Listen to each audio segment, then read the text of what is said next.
व्यक्ति के जीवन में कर्म कभी भी पीछा नहीं छोड़ते हैं। आप जैसे कर्म करोगे वैसा ही फल पाओगे। आप सोचिए कि एक जन्म में, 2 जन्म में, 4 जन्म में आप अपने कर्मों से मुक्ति पा जाओगे। नहीं नहीं नहीं, पितामह भीष्म ने 100 जन्म पहले किए गए कर्मों को भोग रहे हैं। कितने जन्म पहले? 100 जन्म। पितामह भीष्म जिसमें बाणों की सैया पर पड़े हैं, गोविंद से कहा, गोविंद आज मुझे समझ में नहीं आ रहा है कि मैं 52 दिन से बाणों की सैया पर पड़ा हूं।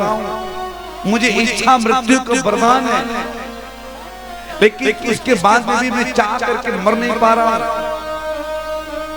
पितामह भीष्म एक ऐसे जिनको इच्छा मृत्यु को वरदान है। वो चाहे जब मर सकते हैं, लेकिन फिर भी कहते हैं मुझे मरने का वरदान होने के बाद भी मैं मर नहीं पा रहा हूं।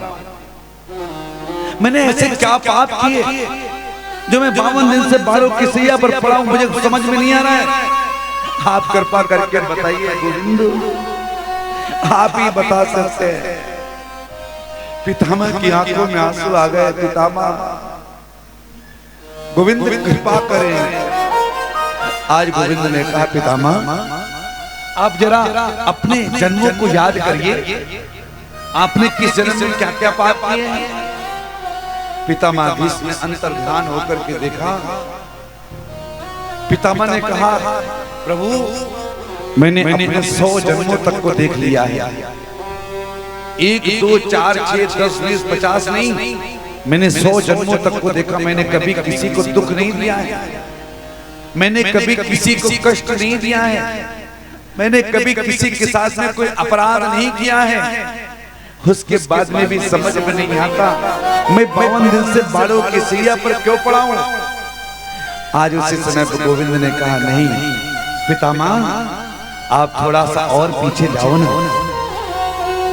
आज जैसे पितामह भीष्म ने 101वें जन्म को देखा,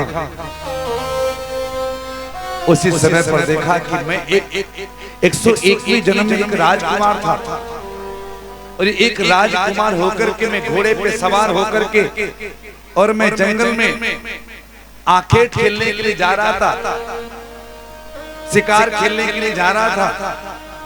उसी समय महाराज जानते हो क्या हुआ? उसी समय में राजकुमार होने के नाते मैं इतना राजकुमार के पद में मदान्ध था, मेरे अंदर इतना अभिमान भरा हुआ था।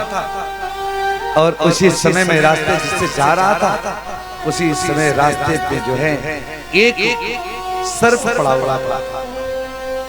वो सर्प की स्थिति ऐसी थी कि उसके शरीर में जो ऊपर केचुल होती है, शरीर में सर्प के ऊपर केचुल होती है, जो खाल आदि जो बरसात में त्याग कर देते हैं सर्प, बोले वो उसको त्यागने का समय था।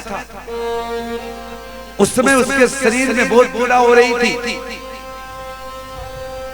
लेकिन उस समय मैंने अपराध किया, वो चल नहीं सकता था। जिस समय सर्प अपने केचुल को त्यागता है, उस समय ज्यादा चल नहीं पाता, उससे चला नहीं जाता है।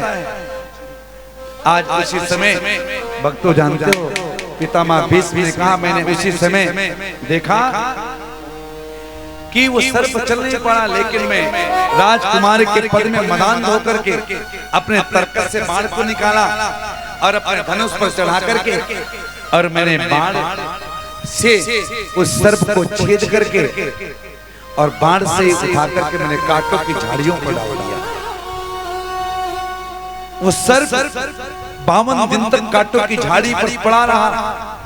मैं जब 52 दिन के बाद में उधर से लौट रहा था, तो देखा उस सर्प के एक एक अंग में कांटे चुभे हुए हैं, और जैसे कांटे चुभे हुए थे, उसी समय पर उस सर्प ने कातर निगाहों से मुझे देखा, करुणा भरी दृष्टि से देखा, और उसके बाद में कहा, अरे राजकुमार, तुम राजकुमार होकर के तुम चाहते तो मुझे कष्ट नहीं होता, और तुम अपने घोड़े से अश्व से उतर करके और मुझे रास्ते से हटा सकते थे, लेकिन तुमने अपने पद का दुरुपयोग किया, अपनी युवावस्था का, अपने अहंकार का, अपने बल का दुरुपयोग किया, इसलिए मैं तुम्हें श्राप देता हूं, इसलिए मैं तुम्हें श्राप देता हूं कि तुम्हें भी 52 दिन तक बाणों की सैया का सहन करना पड़ेगा, तभी तुम मेरे श्राप से मुक्त होगे, तब तक तुम मुक्त नहीं हो सकते हो।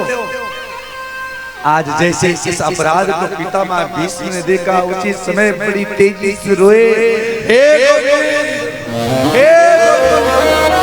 मैंने इतना बड़ा अपराध कैसे कर दिया, मैंने इतना बड़ा पाप कैसे कर दिया गोविंद। आज उसी समय गोविंद ने कहा, अरे पितामह क्या बात करते हो, ये तो आप हैं, आप। यदि मैं भी बुरा कर्म करूंगा ना, मैं भी गलत कर्म करूंगा, तो मुझे भी अपने किए गए कर्म का फल भोगना पड़ेगा, क्योंकि ये भूमि कर्म भूमि है, ये जन्म भूमि, ये पृथ्वी मंडल, इसको महाराज कर्म भूमि कहा जाता है। ये पृथ्वी को भोग की भूमि कहा जाता है। जो जीव जन्मों जन्मों तक न जाने कौन कौन से कर्मों को करता है, उसके बाद में इस भूमि पर आकर के एक एक कर्म को फल भोगता है।